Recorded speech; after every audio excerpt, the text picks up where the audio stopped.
যারা ডক্টর ইউনূসের বিপক্ষে বলছেন তারা কারা? তারা তো বাংলাদেশের জনগণের বিরুদ্ধে দাঁড়িয়েছিলেন। তারা বাংলাদেশের জনগণের স্বার্থের বিপক্ষে দাঁড়িয়েছিলেন। তারা এই মানচিত্রের বিপক্ষে দাঁড়িয়েছিলেন। তারা ফেসিবাদের পক্ষে ভূমিকা পালন করেছেন। তারাই এখন ডক্টর ইউনূসের বিপক্ষে বলছেন। তাহলে আমাদেরকে ধরে নিতে হবে ডক্টর ইউনূস সঠিক পথে আছেন। এদেশের সকলেই ফার্স্ট ক্লাস নাগরিক।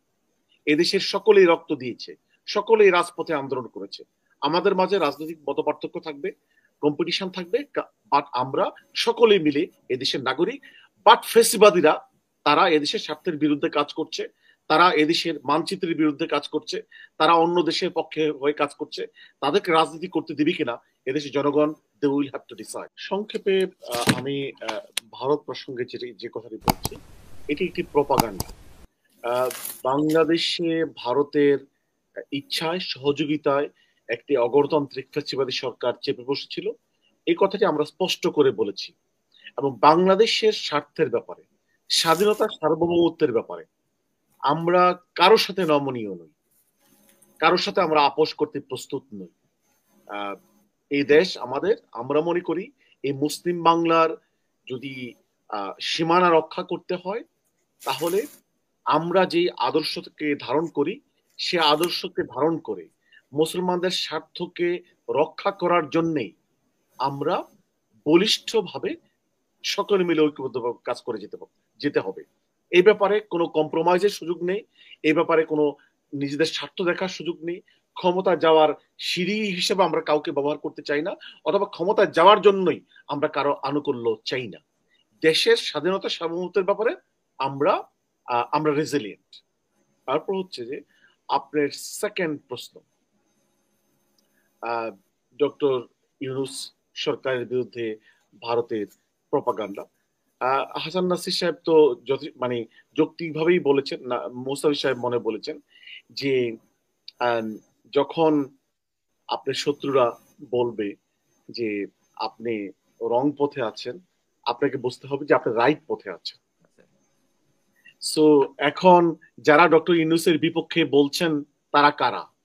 তারা তো বাংলাদেশের জনগণের বিরুদ্ধে দাঁড়িয়েছিলেন। তারা বাংলাদেশের জনগণের স্বার্থের বিপক্ষে দাঁড়িয়েছিলেন। তারা এই মানচিত্রের বিপক্ষে দাঁড়িয়েছিলেন। তারা ফেসিবাদের পক্ষে ভূমিকা পালন করেছেন। তারাই এখন ডক্টর ইউনূসের বিপক্ষে বলছেন। তাহলে আমাদেরকে ধরে নিতে হবে ডক্টর ইউনূস সঠিক পথে আছেন, অথবা থাকার চেষ্টা করছেন।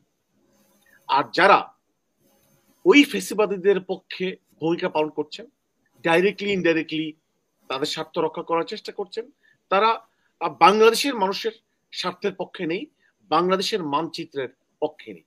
আপনার থার্ড প্রশ্নটি, বিএনপির সাথে আমাদের আমরা মনে করি এই আন্দোলনে বিএনপি, জামাত, যারা রাজপথে ছিল, গণ অধিকার পরিষদ, আন্দোলন, সকলেই কিন্তু এই আন্দোলনের স্টেক হোল্ডার। ছাত্ররা অবশ্যই স্টেক হোল্ডার। এই ক্ষেত্রে যারা স্টেক হোল্ডার্স রয়েছে তাদের মাঝে প্রতিযোগিতা থাকবে, কিন্তু বিরোধ শত্রুতা থাকবে না। অর্থাৎ তাদের মাঝে রাজনৈতিক কর্মসূচির প্রতিযোগিতা থাকতে পারে, কম্পিটিশন থাকতে পারে। বাট আমাদের যদি আমরা নিজেদের মাঝে শত্রুতা করি, আমরা যারা রাজপথে একে অপরের সাথে মিলে করেছিলাম, বিজয় ছিনিয়ে এনেছি, তাহলে ফেসিবাদী শক্তি আবার এই মানে স্পেসটি দখল করার চেষ্টা করবে। সুতরাং আমাদেরকে গণতন্ত্রের স্বার্থে, দেশের স্বার্থে, ইসলামের স্বার্থে আমাদেরকে কিছু মৌলিক ব্যাপারে আমাদেরকে ঐক্যবদ্ধ থাকতে হবে। হ্যাঁ, নিজেদের মাঝে আমাদের মানে কম্পিটিশন থাকবে। বিএনপিকে আমরা শত্রু মনে করি না, ছাত্রদেরকে তো করার প্রশ্নই আসে না, অথবা ইসলামপন্থী যারা যে অন্যান্য দলগুলো, কেউ কারো শত্রু নয়। আমরা সকলে একই দেশের নাগরিক। জামাতের আমির ক্লিয়ারলি বলেছেন, we are not going to divide the country based on religion and ideology. ধর্ম ও আদর্শের ভিত্তিতে আমরা এই জাতিকে আর বিভক্ত করতে চাই না। এদেশের সকলেই ফার্স্ট ক্লাস নাগরিক। এদেশের সকলেই রক্ত দিয়েছে, সকলেই রাজপথে আন্দোলন করেছে। আমাদের মাঝে রাজনৈতিক মতপার্থক্য থাকবে, কম্পিটিশন থাকবে, বাট আমরা সকলেই মিলে এদেশের নাগরিক। বাট ফেসিবাদীরা তারা এদেশের স্বার্থের বিরুদ্ধে কাজ করছে, তারা এদেশের মানচিত্রের বিরুদ্ধে কাজ করছে, তারা অন্য দেশের পক্ষে হয়ে কাজ করছে। তাদেরকে রাজনীতি করতে দিবি কিনা এদেশের জনগণ they will have to decide. Thank you. জি, জামাতের মানে ভারতের ব্যাপারে জামাতের এক ধরনের নমনীয়তা, এইটি কেন আসলে? আমি কিন্তু বলেছি যে বাংলাদেশের স্বার্থের ব্যাপারে আমরা নমনীয় নই, আমরা কারোর সাথে আপোষ করব না। স্বার্থের ব্যাপারে নমনীয় নেই, বাংলাদেশের স্বার্থের জন্য আমরা কারোর সাথে আপোষ করব না।